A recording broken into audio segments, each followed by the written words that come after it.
आज सकाळपासून आमच्याकडे जोरदार पाऊस चालू आहे आणि या पावसामध्ये आम्ही केलेलं आहे बटर गार्लिक चिकन.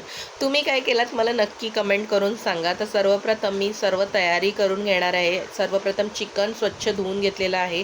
आता या चिकनला मॅरिनेट करून घेणार आहोत. एका लिंबाचा रस, काळी मिरी पावडर, त्यानंतर एक अंड्याचा व्हाईटवाला पार्ट असतो ना तो, 2 चमचे कॉर्नफ्लॉवर आणि हा आपला मस्त मॅरिनेट चिकन तयार झालेला आहे. त्यानंतर कढईमध्ये 2 चमचे तेल गरम करून हा सर्व चिकन व्यवस्थित लायनिंग करून फ्राय करून घ्यायचा, मस्त असं गोल्डन कलर येईपर्यंत.